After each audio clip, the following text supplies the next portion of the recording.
I want to leave my girlfriend who was roped. I realize right up front that I'm going to come across as a jerk and I will probably get lots of hate for this, but I'm looking for all points of view.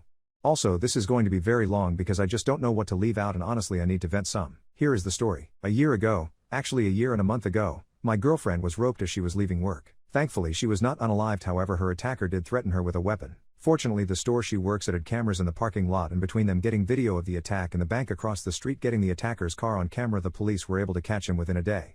Between the video and DNA testing he did not even contest, he just plead guilty in exchange for not receiving the max. Since there were aggravating circumstances, the weapon, the judge gave him a 20-year sentence, and with time for good behavior he can be out in about 10 years, give or take.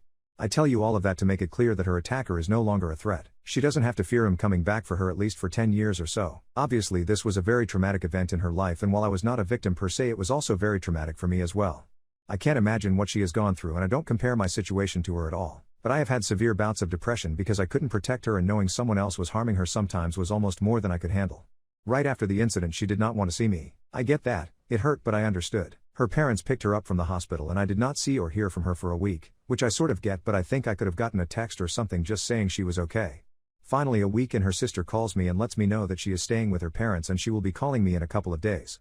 She never called me. Instead I once again get a text from her sister saying she would like me to come over for a few minutes so we can talk. I get up and go over and am greeted at the door by her mother, who very calmly and very coldly starts laying out to me how I am to act and what I am to say.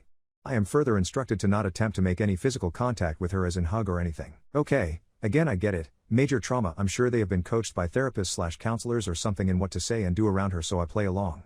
I walk in and she is sitting on a chair with her dad standing next to her and her sister sitting on the couch. As I walk in the room the sister starts talking and telling me that my girlfriend wants me to know that she is okay, but obviously she has been traumatized and appreciates my understanding in her recovery.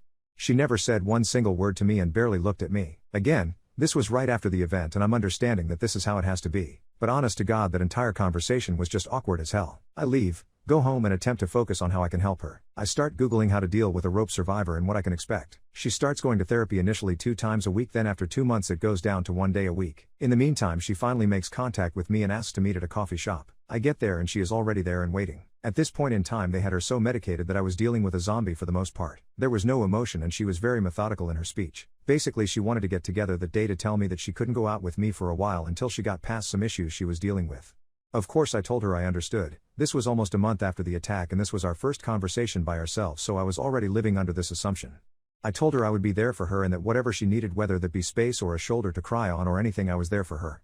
I started to tell her that I loved her and she stopped me. She told me that right now she didn't want to hear that and that I had to respect her wishes. I was once again a little hurt and frankly surprised, but I said whatever she wanted. She starts texting me the next day. Little things, nothing important, but I think it is a big step in getting back to where we were. This goes on for another month and a half. I finally asked her at the month and a half mark if we could meet for dinner. She didn't reply for 2 days and then said that she had to wait for to talk to her therapist. Finally she agrees to this but sets the date for another month away. Now mind you, this is almost 4 months after the attack and so far I've had 1 physical conversation with her in person and 1 bizarre conversation with her and her family. Oh yay, I need to mention this. I am not being updated on her progress by anyone. Granted, I realize that I am not officially family nor am I entitled to do anything, but it would have been nice to just get a text or call or something from someone telling me that she was doing good in therapy or was not or anything. We go out to eat at a small bistro that we ate at all of the time. I met her there and I was waiting for her to show up. After sitting for a half hour waiting, I text to see what was up. I just get a text of on my way. She finally arrives and sits down. I ask her how she has been and she snapped at me and told me to not ask her personal questions. We ate and after dinner I wanted to just sit and talk because I missed the person I had talked to almost every day for the previous 3 years. But when she was done eating she said that she was ready to go home. I asked her if she could stay for just a few minutes to talk, but I could see that she was becoming physically anxious and I did not want to upset her, so I said that I loved her and missed her.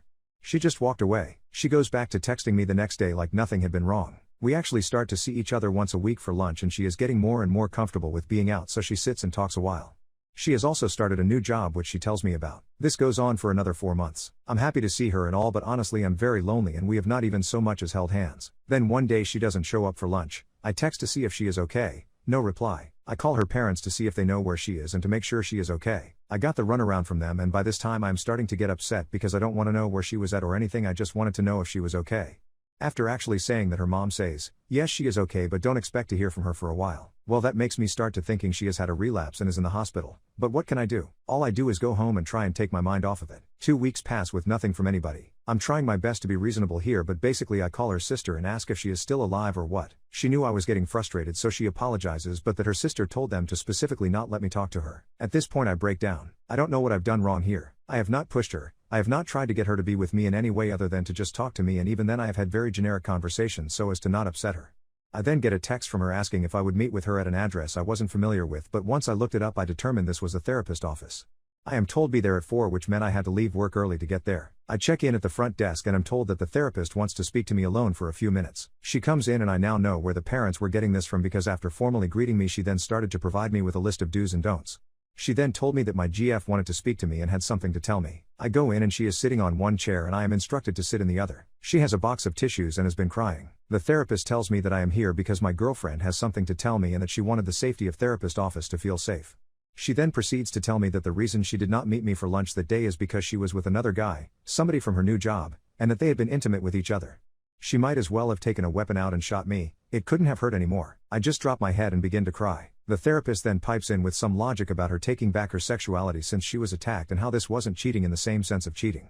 My girlfriend then proceeds to tell me that she does not want to lose me and that she is just very messed up in the head and that it was a one-time thing and blah blah blah. I feel very trapped at that moment. I felt like I was ganged up on, and the more I set the matter I got. I finally just said to her, "You haven't so much as held my hand in the past half year, yet you can go F some guy you met at work while I sit like an idiot waiting for my junior high like date."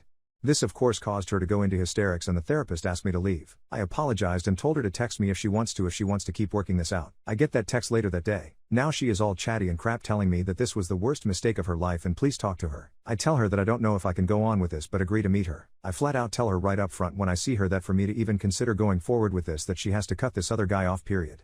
She tells me that is impossible because they work together, and I tell her that I'm sorry but I won't even consider it if she is going to see this guy every day.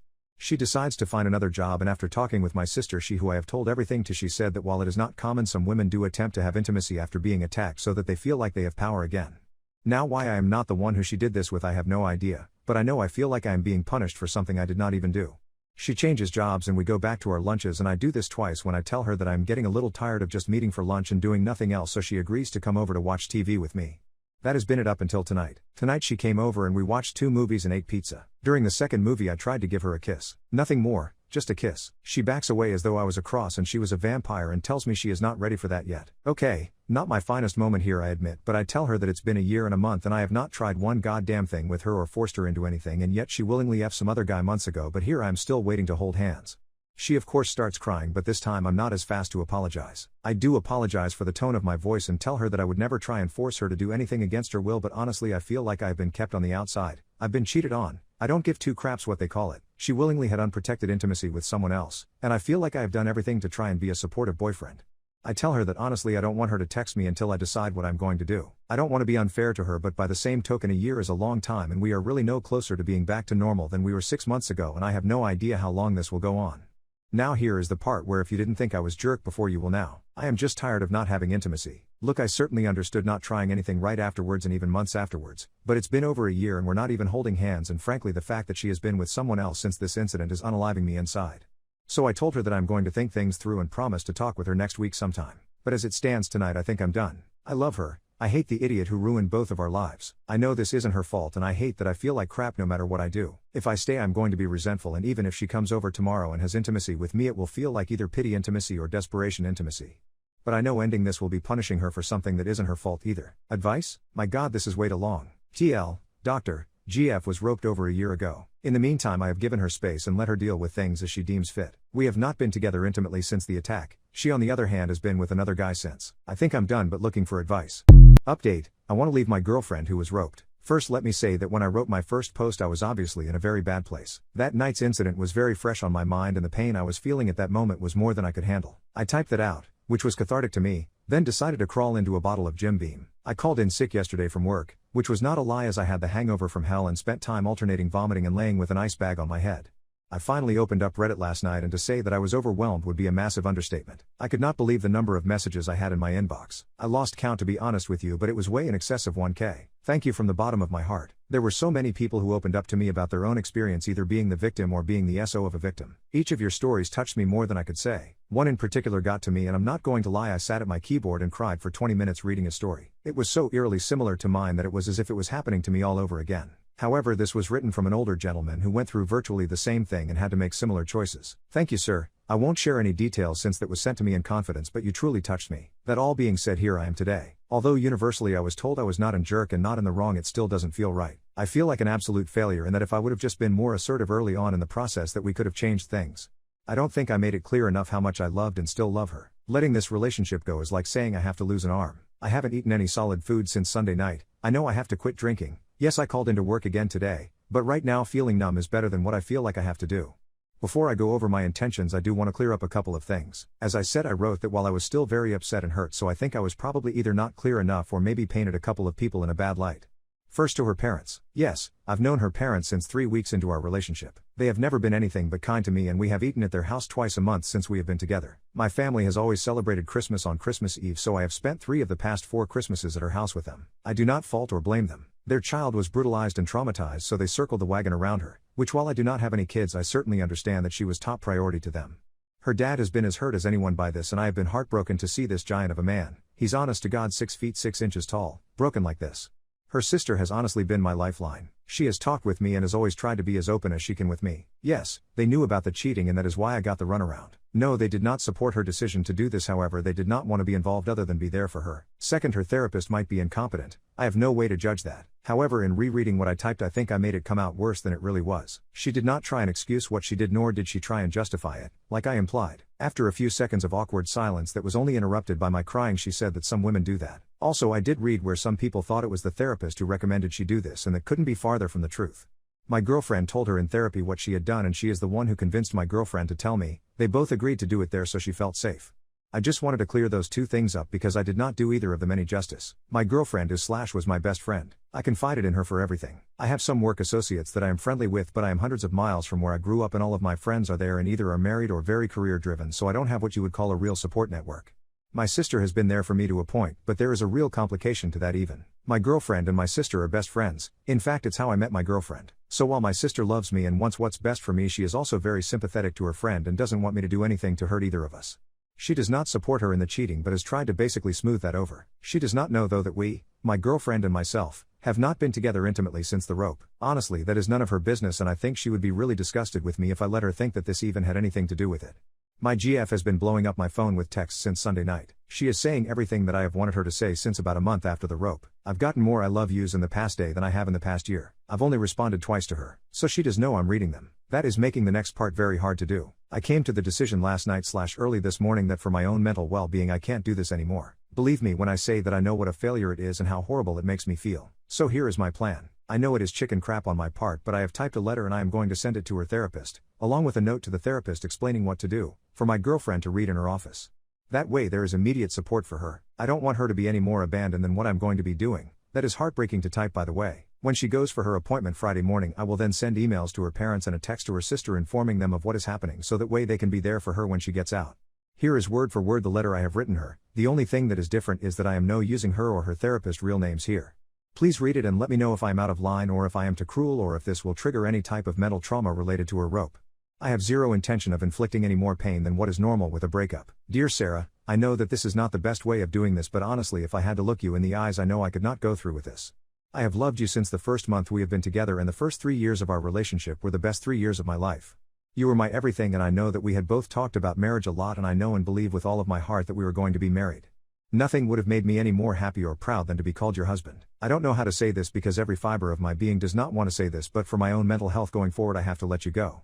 Believe me when I say that decision did not come easily to me, nor can I say that it is not heartbreaking on my end. I have always and still love you, but I can't be with you anymore. You need to heal, and you need to be able to 100% focus on you while you are healing, and having to worry about me and my feelings is only getting in the way of your healing. I will always hate the jerk who did this to you. He has ruined so many lives that life in prison seems a lot more appropriate than what he got. But I don't get to make that call. I know holding on to hate is not healthy, but he has ruined my life as well as yours. I know you are going to hate me for this. I don't blame you at all. I know that you feel abandoned, but please understand I have done everything in my power to be there for you. I wanted to be more involved in your healing, but for whatever reason I was somewhat excluded from being a significant part of your inner circle. This has left me feeling very lonely and alienated from you and your family. I wanted nothing but the best for you and wanted to be there for you, and I hope I was whenever you would let me. I won't lie, you seeking comfort in the arms of another while still to this day denying me any affection has weighed very heavily on me. I did then and I do now forgive you, but forgiving does not take away the soul-crushing pain that comes along with that. I understand to a point why you might have done it. I don't agree with it and I never will, but I maybe see why. However, that has nothing to do with the fact that we are 1 year and a month past your incident and you still treat me as though I did something wrong or will do something wrong to you. When you withdrew the other night from my attempt at a kiss, I knew then that you were still in need of healing, and I have no idea how long that will be. But I can't put my life on hold indefinitely, which is where we are still. I know it is very selfish of me, but I need affection. I need both mental and physical intimacy. Our conversations have been both generic and bland for the past year, which believe me I can understand why. But we used to spend hours talking about our future and what we wanted. Now at best we talk about what movies we want to watch. What I am doing is in no way because of what happened to you. That event was horrible and was life-changing for you, and I never ever had a second thought about you because of it. This is all about your recovery and how you have to heal. For whatever reasons you may not even know yourself, you have completely distanced yourself from me. I've tried with all of my heart to get back to you, but it is painfully apparent that I am no closer to you now than I was right after the incident. Also, to be very clear so you do not think this is about anything else, there is no one else. I am not seeing anyone. I don't have eyes for anyone, nor do I think anytime soon I will. I am not now, nor have I ever cheated on you. I hope with all of my heart for you to be fully healed soon. I want you to be happy. I hope someday you can look back on our time together with fondness and find it in your heart to forgive me. I will always love you. This breaks my heart more than you will ever know. Love, Chad. Final update, I want to leave my girlfriend who was roped. I have learned several things recently. First thing is that I had no idea how many English teachers, lit majors and overall editors were actually Redditors. I had so many posts just correcting my obvious and admitted horrible spelling and grammar that I began to have a complex. In all seriousness, thank you for those of you who took the time to edit that for format, grammar and spelling. I even appreciate those of you who took the time to provide me with written documentations and reasons as to why my errors were errors. Second thing I've learned is that this is really a loving and caring community for the most part. I have been given numbers to call, emails to read and lists of things to read to help me on my journey. I deeply appreciate the very moving stories I have been told, and believe it or not I have read every one of them, even though at last count I was close to 2,500 messages. People have offered to buy me drinks, hang out, and I even got one offer for a hand job to relieve my stress, which was both flattering and amusing all at the same time. However, the main thing that I have learned recently is to never sign your real name to an open public letter if you don't want it to somehow get back to the people in your life. It makes it a little hard to deny it was you when every single detail is the same and you use your own dumb name. Many people wanted an update about how things went. Simply put, it didn't. In review, I had written the letter and then with the help of several Redditors had rewritten the letter with better format, and I did edit out the part that the rapist ruined her because I agreed that this was not an appropriate thing to say. In fact, I almost edited him out altogether, other than saying I wish he had gotten a longer sentence. However, I did leave in the part about being her husband. I know a lot of people wanted me to take that out, but I just felt deeply that I had to say that. I can't really explain why. Of course, my intention originally was to mail it to her therapist office with instructions for what to say, but I knew there was zero chance that she would get it in time, so I was going to take it to her and see if I could speak with her. Notice how that was all in the past tense as in what I was going to do? Well, I never got the chance. Wednesday night, late night in fact, I have a knock on my door. Lo and behold, it is her sister and my sister together. Her sister was holding papers in her hands and my sister walks in, and her sister walks in with her. Obviously something is up, so I ask what's wrong, and her sister hands me a printout of my posts and the replies to my previous 2 threads, and she simply asks, "Is this you?" At first I tried to deny it. I couldn't really remember everything I had written, in particular the first post, so I was kind of trying to avoid any problems if I said something I shouldn't have. But my sister just straight up got in my face and told me to stop lying, which by then I was caught. I knew and she knew it. I just dropped my head. This then led to a very long conversation that lasted till the wee hours of the morning. At first her sister was very much emotional because of course she loves her sister and was crying, asking me how I could want to do this to her. Much to my surprise though, my sister stood up for me here and actually kind of ripped her sister a new butt. She said that I had gone way beyond what most people had and that Sarah should not 1 year later still be withholding affection from me. She had no idea that we still weren't physically as close as we once were. Like I said, I never told her. Once my sister got done talking, I'm going to call her sister Susan just so I can stop typing her sister. Susan said that in reality she knew that she was right.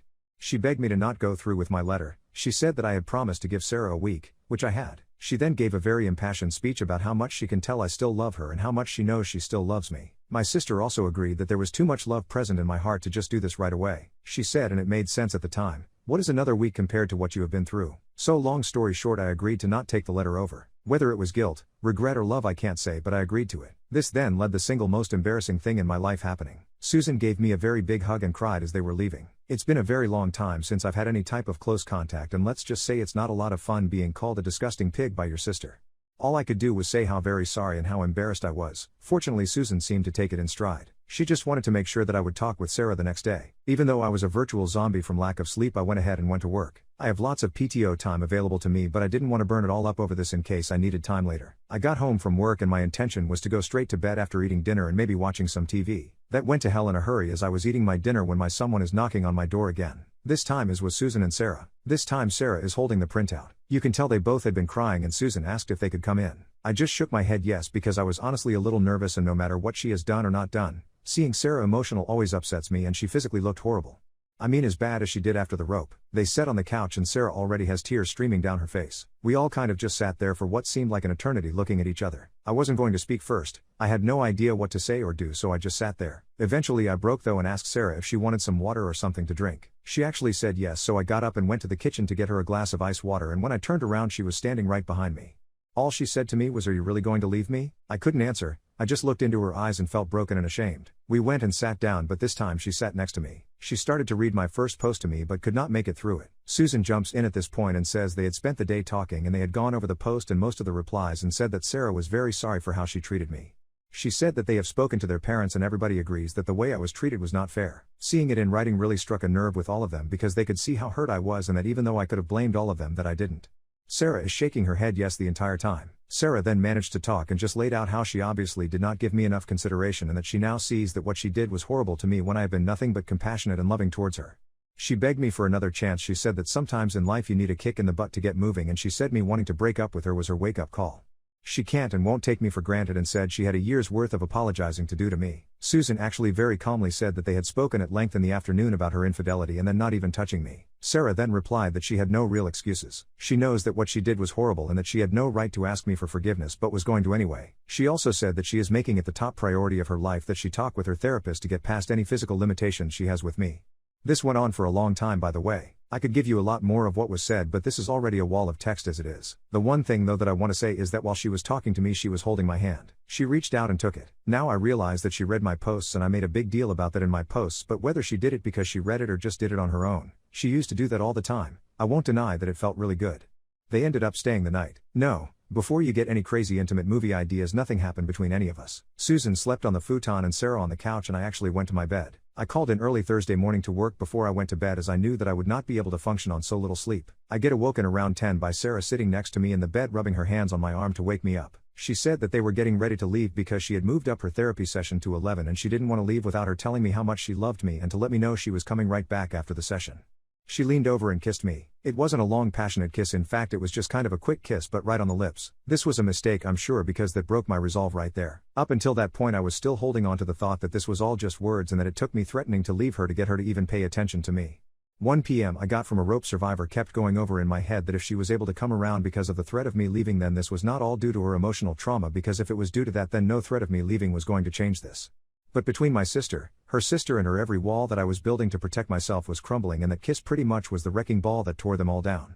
I went back to sleep and around 1 she shows back up at my place carrying lunch. Susan was not in tow, so it was just going to be the two of us. We ended up spending the afternoon together. We ended up spending the weekend together. Yes, you can infer from that what occurred between us. I'll just say that I was probably more scared about it than she was. I was worried about triggering anything or saying or doing anything that would upset her. She on the other hand was very loving and emotional about it. She cried afterwards for a good long while, which caused me to freak, but she said it was a combination of joy and regret, that she had forgotten how love felt and it just kind of overwhelmed her. We laid there for hours. She had the recommendation from her therapist for a couples counselor who we are going to start seeing next week. I know this isn't what a lot of people wanted to read, and all I can say is that I'm sorry to disappoint you, and yes, I am prepared for the plethora of name calling from some people, but at the end of the day I have to worry about myself and my happiness here.